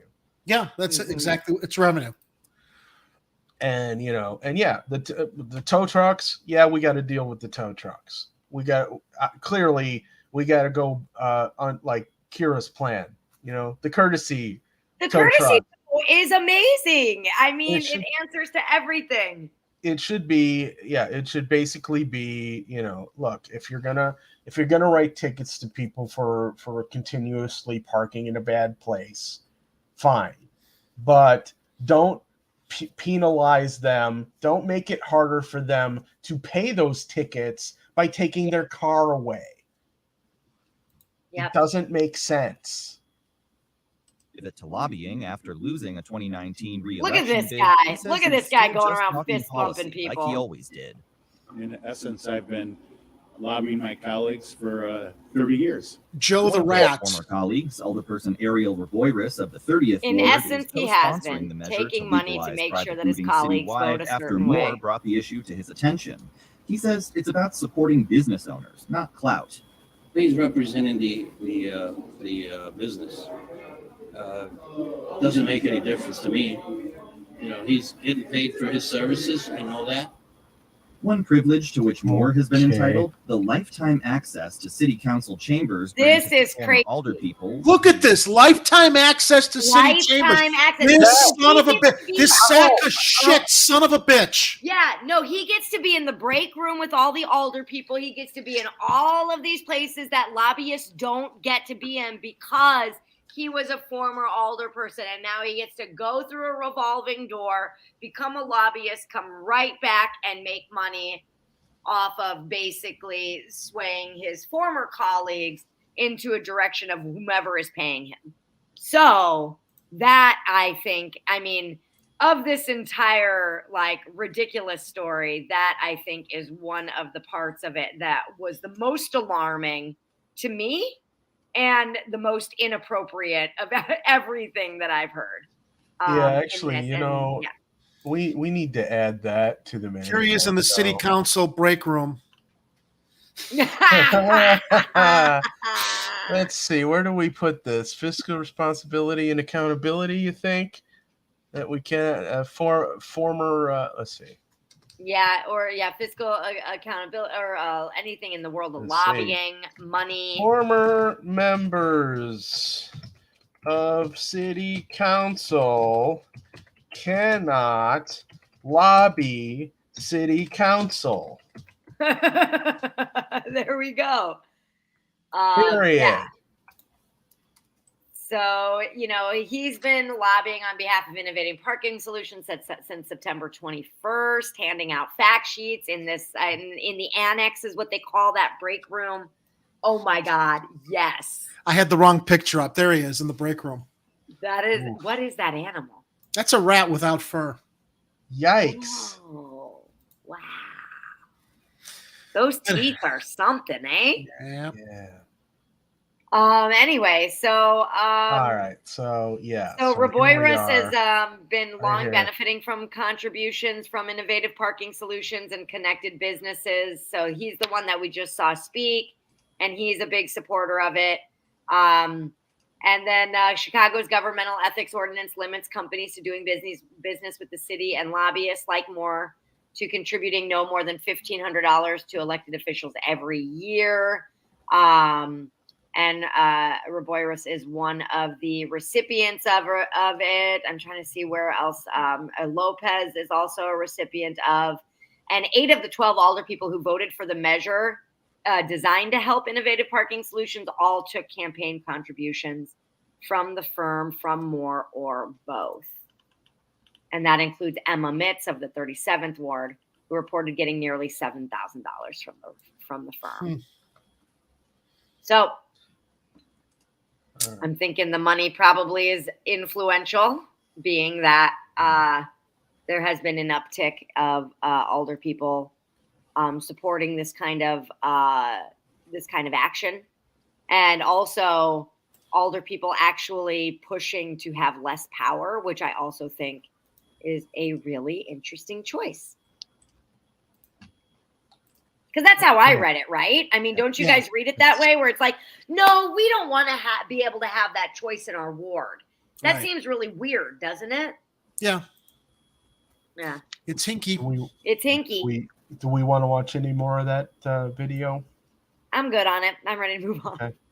Okay. All right. Let's talk about a story about postal workers. I would run it, but I know I'm not going to have sound. So Ed, you might want to cue this up. I've been trying to figure out my sound issue over here. And if you don't have it ready, Ed, I probably have it ready pretty fast here. Are you hearing anything from you right now? I can hear you. Yes, Jerry, I can hear you. So you hear that music? All right. So wait a minute. Let me share it. No, I don't hear any music that you were playing. I just hear your voice. Oh, okay. I thought that. Okay. Yes, Clem Fandango, I can hear you. Sorry, that's a Toast of London reference. If you guys haven't seen the show, you must watch it. I have not. I will have to add it to my viewing list. It's interesting. I watch weird shows, so yeah. So yeah, this is apparently this has been happening for a while, but they're reporting that on it again. Alan and Cheryl, this is happening so often now. It's on a near daily occurrence, union leaders tell me. And tonight we spoke with one woman who was sadly in this frightening position just over the weekend, robbed on the job at gunpoint. Oh my God, my life is just gone because this is scary. Okay, do not adjust your sets. They blurred her on purpose. Okay. Mm-hmm. This is about the Chicago mail carriers getting robbed of their postal keys at gunpoint. It's still going on. I wonder if this has anything to do with the other story we were talking about with mailboxes. Although that was going on for 2 years. We thought it was an inside job with people stealing and check washing. Well, it still could be, but but this story is clearly that somebody is taking advantage of the postal carriers to steal their master keys so they can go into those cluster boxes. We can watch the rest of they'll explain the story. Scary. This is real. Her heart pounding, this USPS postal carrier describes what happened to her Saturday afternoon while she was delivering the mail in Humboldt Park. Fearing for her safety, we've concealed her identity. 2 guys jumped out of a vehicle and said, "Give me those keys." 2 men pointing a gun at her demanded her master keys, she says, which gives them access to all these cluster mailboxes and blue boxes in a certain zip code. Thankfully, she immediately handed the keys over and they didn't hurt her, but the near-death experience was all too real. It's like our lives is being threatened to go and be safe to deliver the mail. Right now, Chicago police are looking for a suspect accused of doing the same thing.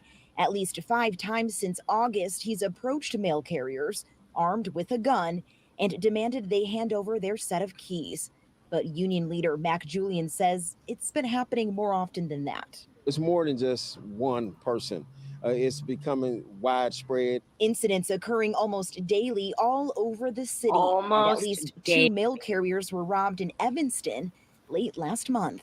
And the domino effect is it really will impede mail service because if our carriers are not feeling safe, they're not going to deliver the mail. I don't know what could be done, but something has to be done. I think we need security.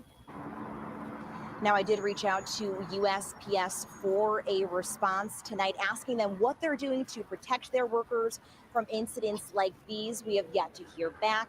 In the meantime, though, the union is working with Alderman Derek Curtis on creating a city ordinance. It would require these cluster mailboxes to be placed inside a building, hoping to protect these workers and make them less susceptible to crime. Interesting. Can I try something real quick? Yeah, go for it. Okay. Audio? That's mine, Jerry. That's your. No, I'm playing mine now. I'm playing. Oh. Yeah, but it's not up on the screen. So, okay, really quickly, because I think I got it. Just for future, so I can help run things. All right, let me know. We hearing this? No. Negative. No. All right. I'll have to figure this out off broadcast. I'm just whatever. Doing it live, folks. Doing it live. Doing it live. One of the interesting parts of this story that I found is that, and I didn't know this, is that women serve as half of the postal carrier workforce in Chicago. So one of the things that they said in both of the news stories that I paid attention to here was talking about how it has been mainly, if not all, women who have been held up.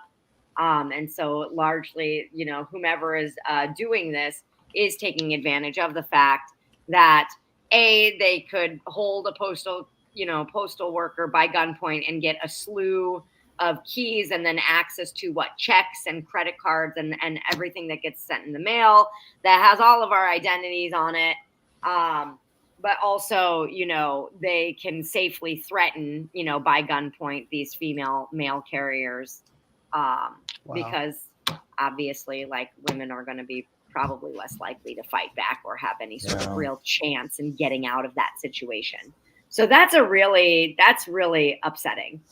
And what's the solution to this? I mean, we talk about the long-term solutions of changing the community environment to try and prevent crime like this from happening. But what can they do now? I mean, they were talking about hiring security. The United States Postal Service is probably not going to do that. Yeah. I was thinking, I like the idea of putting the cluster boxes inside, right? Yeah. Because then if there's not access to them, then there's no need to hold people up for the keys to get into them. I was also thinking, what about cameras? Cameras is the obvious solution. What if postal carriers wore a camera on their body like cops do? Yeah. Right? Then you can see every dispute with a homeowner or issue with an animal, right? Or anything else that I don't know what mail carriers deal with, you guys. I'm clearly going based on Saturday morning cartoons. But no, I think that's look, if the police can do it, it's not going to be monitored live the way that, or I don't know, the police cameras are monitored live, but for a sense of security to keep them safe, it makes sense. I think it makes sense, especially since this guy has, they think it's a single guy or maybe it's just a few, but it's been happening since August and they can pinpoint 5 different areas that it's happened at. So if anybody was wearing any sort of camera on them, there is a chance that this person may have been found more swiftly, more easily than without any kind of footage whatsoever. Yeah, or maybe the cluster boxes have cameras. And I suppose if the CPD actually wanted to actively solve crime, they could put somebody undercover as a postal worker. That's true. Yeah, you could definitely do that. It's but then crime might go down, and then they can't cry about needing more funds. Right, exactly. So the 5 locations so far are 4300 that they know of. 4300 block of West Flournoy Street on August 17th, 1800 block of North Long Avenue also on August 17th, 1400 block of North Latrobe on September 8th, 5300 block of West Flournoy, and 4500 block of West Van Buren. So those are the areas that are being hit. And and the first thing I thought of was cameras. I feel like cameras might be a good solution. And then Kathy, of course, says Lori could put on her hat and serve and protect. Indeed.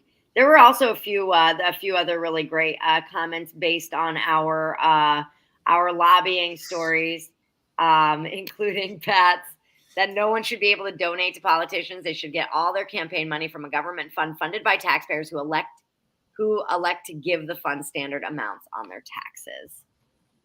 Yep. And then Kathy Power says to keep them out of the break room. And then, and I think that is all of the ones that I wanted to make sure get seen. And then Pat says, well, if the post office didn't have to fund their pensions out 75 years for people who are not even born yet, maybe they could afford cameras. Yep. And we all know the postal service is already suffering quite a bit right now. With that Louis DeJoy douchebag in charge. yeah. He's still in charge, right? Yeah. Yep. Biden still, well, I guess Biden technically can't do anything about whatever. He's Fucking bored of whatever and whatever. He's a melty brain puppet at this point. He's exactly. Just, I they was like, point him in one all of the direction and say, excuses, "Speak." all of the reasons and excuses. Got it. All right, next, right? Okay, yeah, we get this this other thing that just that started today. Yeah, pretty in exciting. Joliet. Pretty exciting stuff out of Joliet today. So we're moving on into good news. Amazon workers walked out, motherfucker. Yeah. So Amazon warehouse workers are staging a walkout today, or did, in fact, stage a walkout today at the MDW2 facility in Joliet, which is a central cog in Amazon's regional distribution network. Oh, no. That's what my daughter would say. No. Yeah, it's a huge deal. It is a huge deal. I mean, it's a huge deal. And they're all basically asking for the same protections that most people want in a job. Yep. Things that we've talked about many times on this show. And actually, I got a 45-second video clip if you want. Let's hit it. To play it. I could because we got one of the workers from Joliet at the walkout event from today. MW2 workers are standing out here exercising our rights under Section 7 of the National Labor Relations Act that promises workers receive the right to organize for mutual aid and benefit. Yeah. We're out here for the purpose of safety because as workers, we do the work that aids in giving people their packages while having to sacrifice the safety of many of our lungs. Many workers here wear masks, not necessarily to protect themselves from the COVID-19 pandemic or other issues, but to protect themselves from small dust and debris that is covering the surfaces of Amazon MDW2. Amazon MDW2 workers are standing out here. That was it. There was more, but unfortunately, the live stream that they were speaking at was very the audio. unwieldy. The audio was really choppy because I had pulled a piece from the live stream, and no matter what I pulled, it was going to be really choppy. So that was actually better audio than what I was hearing. Yeah, but basically, safety is number one. Which also go ahead. Yeah, which a number of Amazon facilities have been complaining about. In fact, I think just recently, New York had a fire. They did, where they had to walk out, and then they were there was a whole thing about that. But which if you guys watch Independent Left News or INN, you can get more information about their coverage of Amazon. But we're talking about this one because it happened in Joliet, and people are waking up. They're like, look, we'll work for you, but we need decent working conditions. They got to be safe. Safety should just be a default position for companies. If you can't keep your workers safe, then they don't owe you a damn thing. Mm-hmm. They're putting their labor themselves on the line to make sure that your work keeps getting done. The least you can do is provide them a safe environment and a living wage. Absolutely. And I love one of their hashtags is, I think it's hashtag without us, nothing moves. I loved that. It's super powerful. And it's totally true. When we downplay the role of the workers in a corporation, we're downplaying literally the human beings that create the productivity and the income for said corporation. It's outrageous that we would discount and not honor those people, especially in our society that's so productivity above all, right? And it's like the most productive people in all of history that there ever was. And we're just saying, no, they ask for too much, right? And that's I think it's a real big downfall of our society. Also safety, not even in the world of health and wellness, but also violence and sexual harassment. I guess MDW2 had been having issues with harassment, particularly in the walls of the bathroom.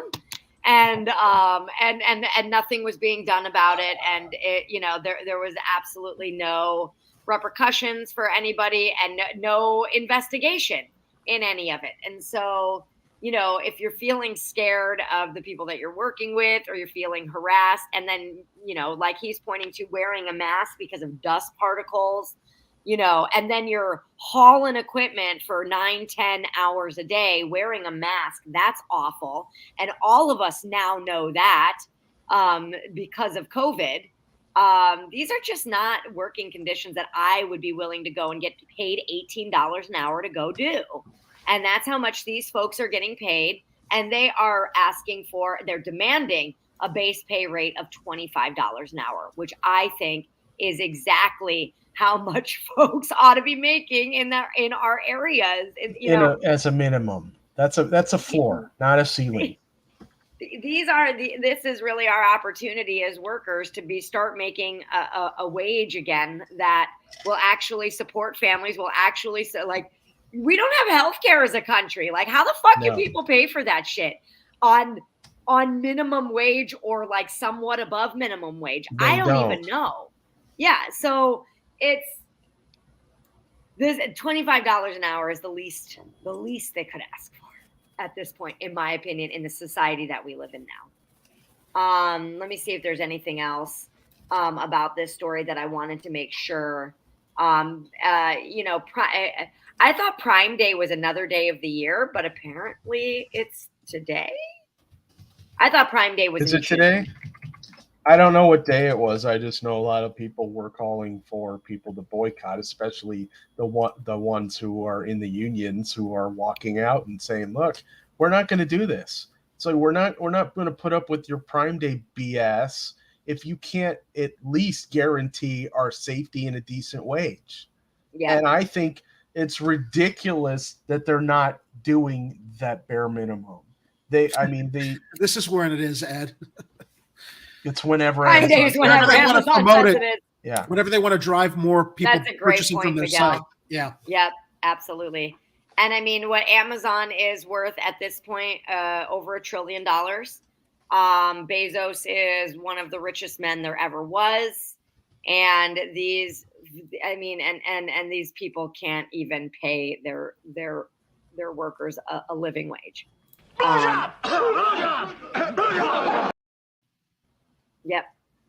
Yep. Jeff Bezos is our real world Lex Luthor. He really is. He's a supervillain. Evil man.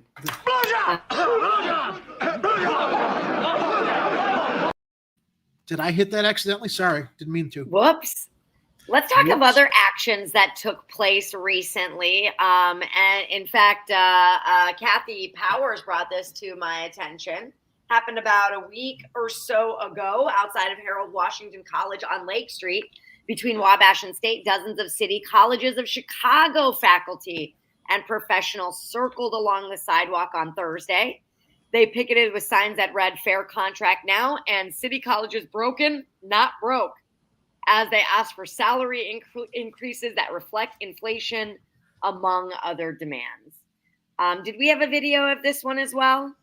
There was. I'm going to leave Ed to run it. It's in the show notes, Ed, since we have a video. Chrome is not sending audio to StreamYard. Oh, there it is. There it is. Stand by. For news. So we will take a look at the Cook County College Teachers Union. Hold on. Oh, and just to be clear, they're not on strike yet. This was... It's an authorization. This was for them sort of a precursor to like, hey, you better pay attention to us or else we're going to strike. And I think that this might have been the... Here we go.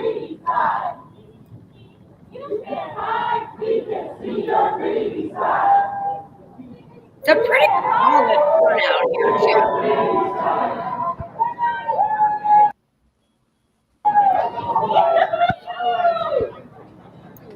So these teachers want salary increases that reflect inflation, increased academic support, including support for remote learning, reduced class sizes, and affordable health insurance for part-time professional staff.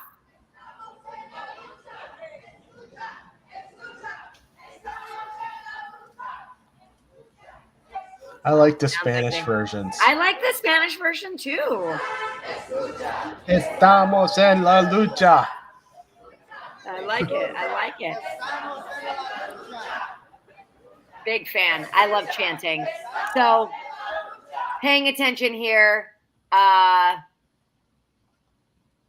The demonstration followed an announcement that over 90% of the city college's union faculty and professionals voted to authorize a strike. So they are on the brink, my friends. So more worker strikes.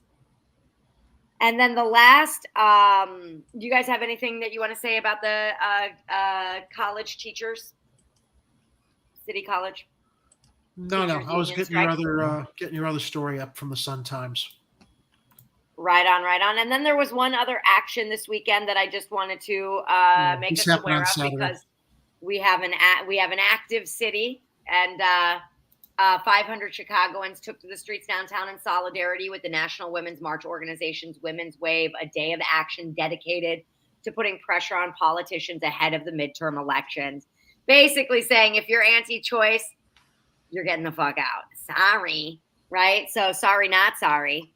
Kathy Powers spoke at the strike meeting. Okay. Interesting. Awesome, Kathy. Nice. And Ari Pennick of the was a former civil rights lawyer and a Chicago resident for the last 70 years, says she sees a connection between the protest she attended in 1966, organized by Dr. Martin Luther King Jr., and the demonstration that brought hundreds of Chicagoans to the Loop Saturday once more to demand abortion rights for all. Several speakers took to the stage during a rally in Federal Plaza, from registered nurses to Chicago Teachers Union representatives, speaking on their experiences in healthcare and celebrating a recent referendum in Kansas that solidified abortion rights in the Republican-led state. So that also took place this weekend, and I wanted to make sure to uplift that as well. Keep letting us know about actions that are going on in Chicago or actions that have happened. Kathy, you do a really great job of keeping us posted on what is going on. So we really appreciate you. And it is really, really helpful, especially inside of one of our missions here at Chicago Corner, to really uplift the voices of activists and people who are change makers in our communities and in our city. And if you're attending any of these actions, we can't get to all of them. And you want to, post them on social media, if you're taking video or whatever, send us the links so we can cover it. Hopefully we'll send it with good audio if you can. Yeah. Apparently that's a challenge. Yeah, it is. Otherwise we'd be covering more. Oh, sorry, guys. I like this. My new name is Big Stink Kathy. Big Stink Kathy. I love it. All right. Yeah, and then Pat brings up the point. Dems could have codified. That's right. And they did nothing. And they're running on it now. I saw some stuff on Twitter. Elect us in the midterms. Please support us and we'll codify it. F you, liars. They've had about 50 years to do that. It's a campaign fundraising tool is all it is for them. Nice. Get them out, man. Get them all out. Get them hit by the out. Pass again? Take your torches and go!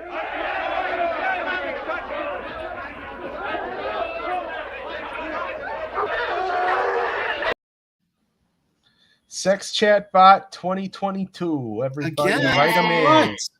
Write them in. Maybe for Kathy's Big Stink comment? I don't know. Maybe. I don't know.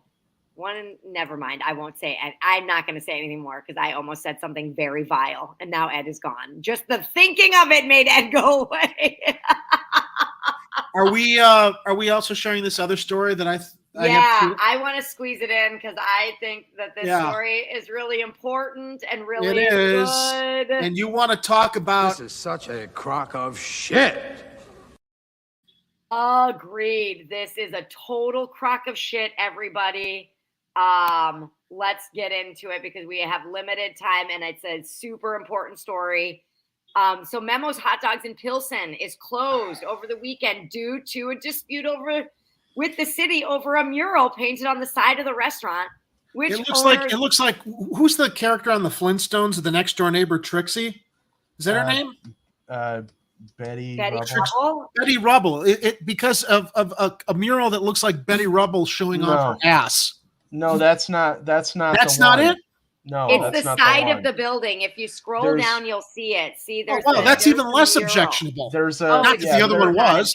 There's a mural on the side. It's basically there's no writing, there's no words on it. It's not technically an advertisement. It's not advertising. It's a mural. Yeah, it's a mural, and it's an illustration of Cheech and Chong holding a Chicago style hot dog. Who doesn't love that? And that's awesome. Me? I want that on a t-shirt. And this business got shut down because of a code that says you cannot use public way space basically for, signs and advertisements. It's not advertising, it's art. Well, you've got people running across the city putting up murals, and we actually did a segment on our Chicago Corner Can TV show about that. Murals are different from advertising. This is a mural. I don't see any advertising on it. It's a hot dog place, and they've got two guys eating a hot dog. This is ridiculous. I mean, is that advertising? Ridiculous. I don't think it is. No. I think it's outrageous too. I got super mad about this. And it's your building. You should be able to decorate it any way you want. This is basically, all this really is a long-standing city shakedown. Yeah. It is. Yep, that's exactly what it is, Ed. Or $1 million. Who do they have to pay and how much?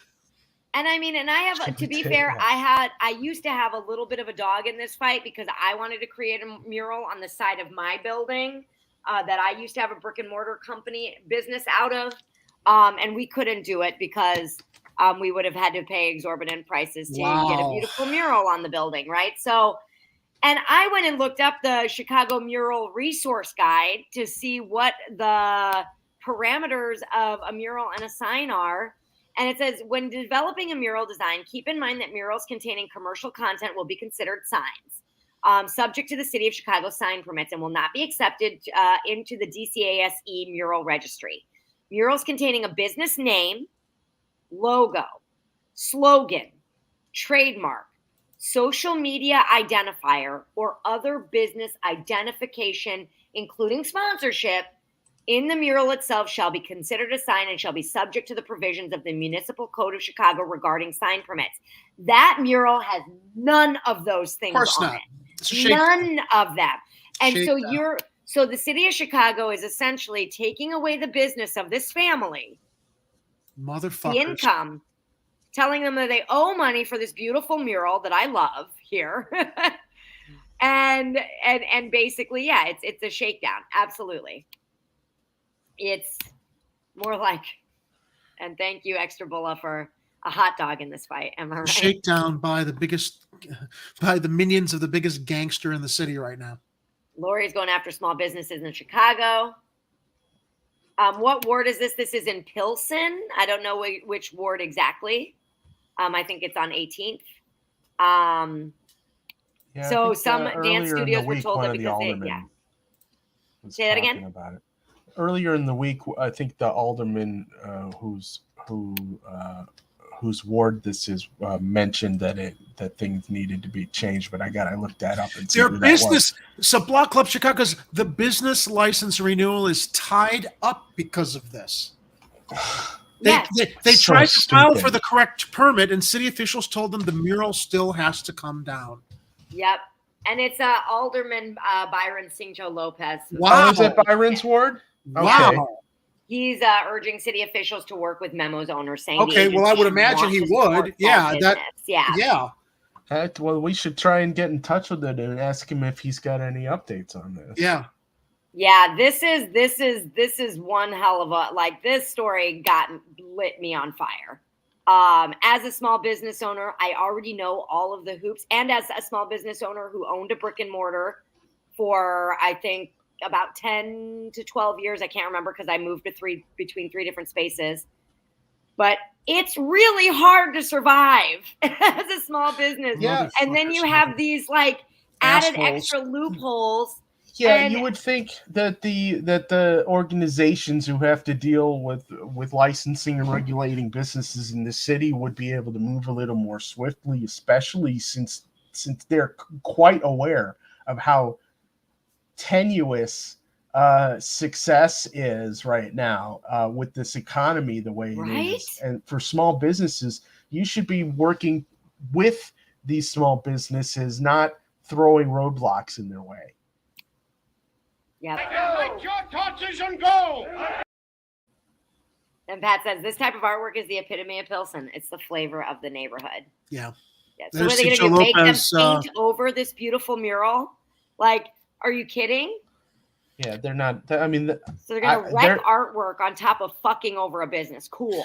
So there's Alderman Byron Sigcho Lopez. He hopes the Department of Business Affairs and Consumer Protection can find a solution to allow Memo's hot dogs to reopen. Like, just let them reopen. I would say the solution is to like march on the Department of Business Affairs and Consumer Protection, and get your torches, get your pitchforks. They should just read the mural resource guide of the city of Chicago. Yeah. That's all I did to This figure is out just that bullshit. does not fall into the category of a fucking sign. How does a mural end up closing a business, he said. I think it's unacceptable not to help the small business that have been here for so long. Oh, Extra Bola says. What's the argument here? Are they going to say, well, because you painted a hot dog in there and you're selling hot dogs? That's probably exactly what That's their what it bullshit is, but reason it doesn't say. It doesn't say visual depictions of what the business does without. No. Without I that think you know how they can fall into compliance. They ought to paint over the bun and just have Cheech there holding up a big red wiener. A big red wiener as a signal to the city of Chicago. I think and this What a fucking bitch, am I right? No. And they would be in compliance then. Just have Cheech holding a big red wiener there. It's just a hot dog. Oh, I think it's an excellent idea. Or they can paint over the hot dog and they can just extend Cheech's middle finger. Or they'll just change the hot dog into a big bong. Right? Get out. That's probably what it's about, Cops Kathy. don't Yeah. get free hot dogs. Yeah, that's definitely what it's about. Definitely what it's about. They didn't pay the protection money to that guy who was in the boot story earlier. Yeah, Damn straight. The protection money with sport peppers and celery salt. Oh, man, I want a Chicago dog now, man. Those things are fucking good. All right. Yeah, speaking of wieners. You dicks, what the fuck were you thinking? You make some kind of secret agreement with the Italians. You're out there measuring your dicks with the Italians, seeing who's got the biggest dicks. You're out there stroking your dicks over the Columbus statue. My dick is bigger than yours and the Italians. I have the biggest dick in Chicago. That was a freebie for Kathy since we haven't run the con. That was pretty good. I like that voiceover. Was that you, Jerry? Yeah. Of course it was. Who else could I coerce into that? Oh read? My God. All right, you guys, we got to wrap up this show. I got a husband I got to spend the next half hour with before I go to bed. So another glimpse into my personal life. Did you want to cover any of this other stuff or just let people see it in the show notes? The other stuff. Oh yeah, the aldermanic micro grants. That's really the only thing. There's something in the show. I mean, that was from last week too. I just keep thinking I'll keep that in there in case I run out of show during a show. But then I also did want to highlight in the show notes is where we keep our manifesto for the upcoming mayoral election, which we will be doing in the public comments eventually, either this year, or probably early part of next year. We're looking into all of the ramifications of that. But definitely check out the manifesto. And if you have anything that you would like to add to it, please let us know. Jerry, how can people contact us on the show? You can email me, Jerry, at chicagocorner.tv, or you can drop a message to us on Twitter at Chicago Corner TV. Truth. Please, we're always looking for stories. You know, I someone said to us, you know, you got to get more, you know, interviews for the show. It's like, yeah, we're working on that. I mean, we do have. I mean, we're not hard to find. If any of you out there want to share a story, it doesn't have to be about politics. It can be about something in your neighborhood. If you're an artist, if you're a musician, if you're involved in some kind of community service or civic action, just reach out to us because we want to have you on here. We want to bring you on the corner to talk about it. Yeah, well, you know, and you know, especially if you're in Chicago, right? Because we want to, like I said, one of our missions is to uplift the voices of Chicagoans and what Chicagoans are doing inside of their community to make it just a more livable, workable, lovely place for people to live. Absolutely. And for people to have families and to create their livelihood. So thank you, Jerry. Thank you, Ed, for joining me tonight. As always, I had a blast. It was lovely seeing you both. And I am Kira Macoun with your Tuesday night edition of Chicago Corner. And I guess I'll just see you next Tuesday. Get out. And don't come back until you've redeemed yourselves.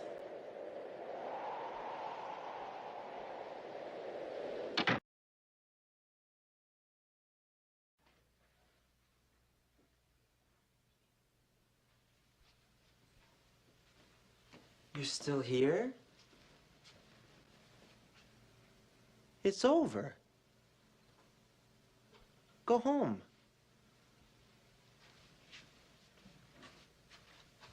Go.